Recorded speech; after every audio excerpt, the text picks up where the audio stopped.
Investir no Nubank ou investir em fundos imobiliários? A gente vai chegar lá, tenha calma, eu trouxe aqui 5 dúvidas para a gente responder ao longo desse vídeo. Começando, obviamente, pela primeira, o que faz o valor de uma cota de fundo imobiliário variar? E aqui eu acho, apesar de parecer uma pergunta simples, ela é uma pergunta muito interessante, porque ela envolve várias coisas, principalmente a mentalidade dos investidores. Então, de forma objetiva, simples e direta, o que faz uma cota variar? Basicamente, é os investidores querendo negociar mais barato ou mais caro. Então, lembre-se que o preço de tela nada mais é do que basicamente um consenso do mercado de quanto vale aquele ativo naquele momento. Então, se tem mais pessoas querendo comprar, porque essas pessoas entendem que aquele investimento vale mais, elas vão comprar tanto e o preço acaba subindo, porque vai ter mais comprador ali, mais desejo de compra do que de venda e começa a valorizar. O inverso é verdadeiro. Se as pessoas começarem a olhar para o ativo e falar, putz, ele não vai tanto assim, não quero mais pessoas começarem a vender, o preço vai caindo também. Então, é isso. E isso daí justifica o porquê que sobe e desce. Então, de uma forma objetiva é isso. Mas, o que leva as pessoas a mudarem a visão, ou quererem comprar, ou quererem vender? Aí vai depender primeiro muito mais do tipo de investimento que você está falando, mas de uma forma geral é sempre olhando pelo valor que aquele investimento vai te entregar. O valor eu não estou falando de o dinheiro físico que vai cair na sua conta, estou falando o valor que ele entrega, o retorno que ele entrega, o valor que ele agrega como investimento. E no geral, quanto mais um ativo ele te paga ou te entrega de valor hoje e tem potencial de te entregar no futuro, em tese mais ele vale. Então, quanto mais ele começa a te mostrar que ele vai conseguir te entregar mais ainda mais para frente, que vai te entregar uma boa renda, que vai te entregar um bom ganho de capital, as pessoas enxergam isso e começam a valorizar mais o ativo. Então, de uma forma simples também para falar de fundos imobiliários, se um fundo imobiliário está pagando muito bem e ele consegue sustentar essa renda de uma forma recorrente, de uma forma sustentável de fato, então, em tese, esse investimento ele vale mais, ele agrega mais valor, as pessoas vão enxergar esse valor, as pessoas vão comprar, ele vai valorizar. Então, se o investimento começa a ter uma perda de fundamentos, as pessoas começam a vender, ele começa a desvalorizar. Mas entenda que, no fim do dia, o que mexe a cotação são os investidores. Mas algo acontece para motivar os investidores a comprar mais ou a vender mais. Isso vai depender de quanto aquele ativo agrega de valor para um investidor. Em fundos imobiliários, isso gira muito em torno da renda que ele paga, tá? Mas, obviamente, crescimento patrimonial, ganho de capital, isso também faz parte aí dessa fórmula. Mas a renda costuma ser o principal fator para ditar a valorização, a desvalorização de um ativo. Fundos que pagam gradativamente mais e sustentavelmente tendem a valorizar e aqueles que têm queda em seus rendimentos tendem a desvalorizar. Pergunta número 2. Quero iniciar nos fundos imobiliários. Começar com fundos de tijolos, de logística e shoppings é mais seguro? Na verdade, não necessariamente. Eu gosto de falar que você pode começar com aquilo que te trouxer um pouco mais de conforto. Se você estiver começando sozinho, você que está fazendo seus estudos, suas análises, suas decisões, tudo sozinho, então comece por aquilo que te trouxer mais conforto, aquilo que você estudou, aquilo que você entende, aquilo que você consegue explicar para alguém o porquê que você está comprando. Dado aqui a sua análise, seu estudo, você consegue realmente passar para outra pessoa os motivos que te levaram a comprar ou a querer comprar esse ativo. Siga dessa forma. Pode ser logística, pode ser shopping, pode ser lajes, pode ser renda urbana, pode ser papel, pode ser fundo de fundos. Não importa muito, desde que você entenda o que aquele fundo faz e o porquê você quer investir nele.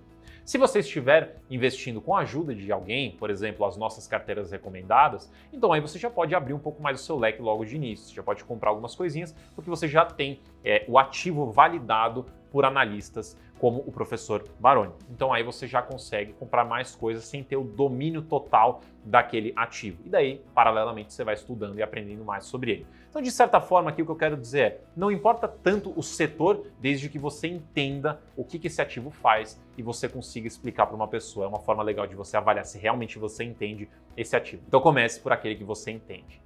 Pergunta número 3. Com a queda da Selic, os FIIs de papel vão se tornar mais atrativos? E apesar de parecer contraintuitivo, eu diria que sim, porque a queda da Selic ela pode afetar negativamente o rendimento de alguns fundos de papel, aqueles que têm CRIs atrelados ao CDI, é uma relação direta, então se a Selic cai, esses rendimentos devem cair. Se a Selic está caindo, quer dizer que a inflação está mais controlada, então, consequentemente, os rendimentos dos fundos de papel atrelados ao IPCA podem estar caindo também, há uma relação indireta já neste caso.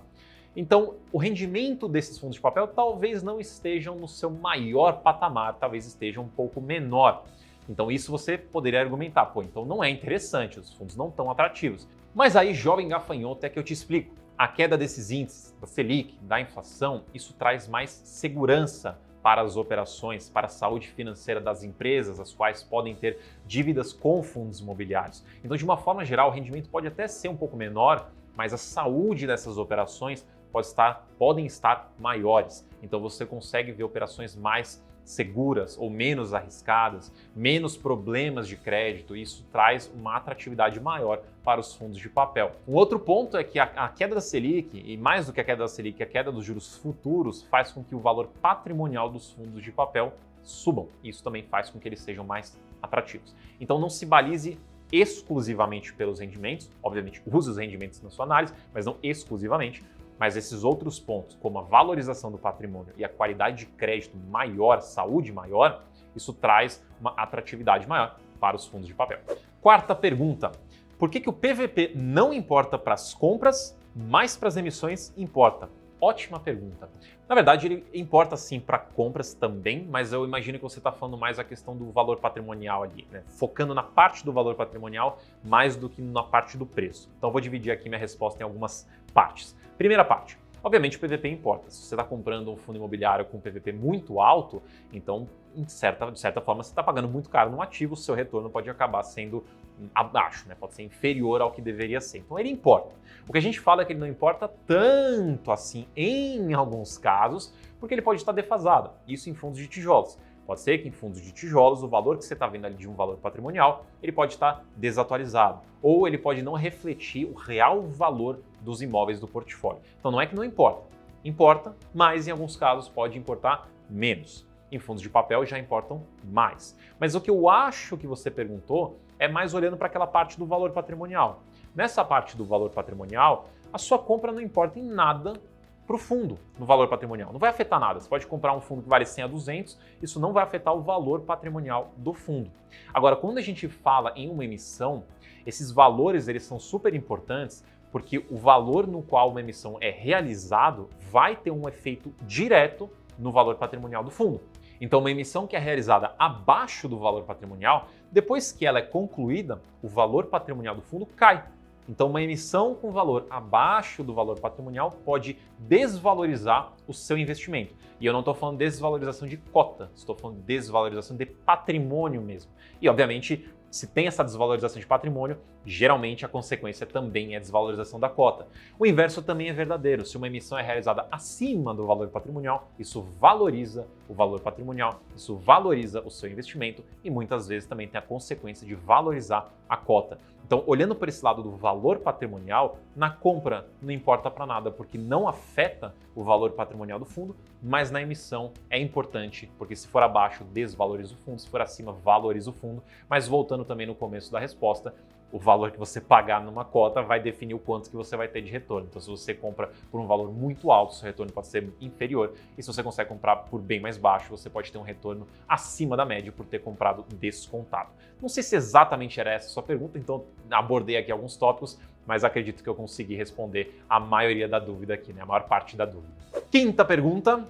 10 mil reais no Nubank rende 13,15% ao ano, 1,1% ao mês. Por que investir em fundos imobiliários e ações é melhor? Ótima pergunta, e é muito simples de responder, na verdade. Mas antes de eu ir para a resposta muito simples e direta, eu vou dar um passo atrás. Primeiro, a gente precisa lembrar que não existe necessariamente um melhor investimento. Vai depender do que você precisa, do que você quer, de quem você é, do seu perfil, enfim, da sua característica no geral. Isso vai te direcionar para tipos específicos de investimento. Então, talvez o Nubank possa ser a melhor opção. E quando eu estou falando Nubank aqui, eu entendo que a pergunta foi direcionada num sentido de um CDB ali no Nubank, um investimento de renda fixa mais básico possível em qualquer instituição que seja. Ela pode ser a melhor opção desde que seja para o que você precisa. Se você precisa para uma reserva, se você precisa de alta liquidez, enfim, ou algo muito seguro, pode ser que realmente o Nubank seja a melhor opção ali para você, um CDB super simples, seja a melhor opção. Mas, se você está falando de retorno financeiro, potencial de retorno financeiro, aí a história já muda. Porque quando você fala, o Nubank rende 100% do CDI, rende os seus 13,15%, já rendeu os seus 13,75% ao ano, beleza, mas você ainda tem que descontar a inflação, então é um rendimento nominal, não real, precisa descontar a inflação, e você precisa descontar imposto também, porque esse rendimento é tributado. pode ir de 22,5% até 15%, então vamos considerar 15%, a menor alíquota, ainda 15%, é bastante. Então, se está escrito lá que você recebe 13% ao ano, por exemplo, você não recebe 13% ao ano. Você recebe o equivalente a 13% ao ano, bruto, aí você tem que descontar a inflação, desconta o imposto de renda, você vai ver que rende menos do que um fundo imobiliário, que em tese tem um rendimento real, ou seja, não precisa descontar a inflação, é um rendimento real, já acima da inflação, e o retorno dele tende a ser superior ao do CDI. E um outro ponto importante, talvez até o mais importante neste momento que eu gravo este vídeo, é que a Selic hoje está no patamar de 13%, aproximadamente.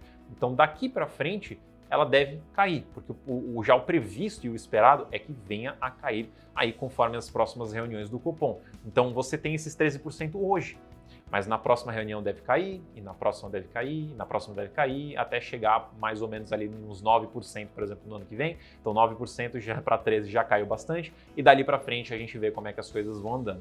Mas entenda que o rendimento, a rentabilidade de ativos atrelados ao CDI, como é esse do exemplo do Nubank, ele vai variar conforme a gente estiver no momento de mercado. Hoje estamos num momento de mercado de queda dessa taxa. Então se você colocar o seu dinheiro lá agora, você provavelmente não vai ter o rendimento equivalente a 13% ao ano. Porque, primeiro, recapitulando, tem que descontar a inflação, tem que descontar imposto de renda e você vai ter, em breve, um corte na rentabilidade desse ativo nos próximos meses, aí gradativamente. Então, por isso que, quando você pensa em retorno, potencial de retorno, fundos imobiliários têm uma perspectiva muito maior de te entregar retorno daqui para frente. Mas, eu quero voltar de novo no primeiro ponto, tudo depende para que você vai investir esse dinheiro. Se precisa ser algo de liquidez, seguro, para uma reserva, coisa desse tipo, renda fixa vai continuar sendo a melhor opção. Mas se você está buscando maior potencial de retorno, ações, fundos imobiliários têm um maior potencial de retorno. Historicamente, tem um potencial maior na média. E se você investir com as nossas carteiras, por exemplo, que são uma escolha mais refinada, você consegue ter um retorno ainda acima da média. Então você consegue ter um retorno muito acima da renda fixa. Então tudo depende do que você quer, do que você busca, para a gente encontrar a melhor opção possível. Inclusive, se você quiser aprender um pouquinho mais sobre essa dinâmica, esse comportamento dos fundos de papel, dos fundos imobiliários com taxa de juros, eu vou deixar aqui no link da descrição um cupom de 56% de desconto para você participar no curso de fundos imobiliários do professor Baroni. O cupom é FIS56OFF para você ter 56% de desconto no curso. É só você clicar no link aqui embaixo. E com isso, muito obrigado por chegar até o final do vídeo. Se você curtiu, deixa o seu like, se inscreve no canal, ativa o sininho e a gente se vê no próximo vídeo.